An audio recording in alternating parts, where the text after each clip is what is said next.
Here's a tip for sewing a cleaner French seam. And there's a little bit of math involved when you have your seam allowance. You want to make sure to cut that in half normally, but I like to do it a little bit differently, especially when sewing with fabrics like organza that fray. So once you sew the second seam of your French seam, you won't have any fraying coming out, so you don't have to trim it. For example, for this dress, I'm using a 5/8 seam allowance.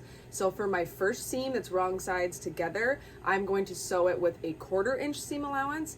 And then for my second seam, when I flip that together and sew it again, I'm going to use a 3/8 seam allowance so that there's a little bit of space and that fraying doesn't come through the seam and I don't have to trim it. I'll show you. For my first seam, I am going to sew the wrong sides together with a 1/4 inch seam allowance.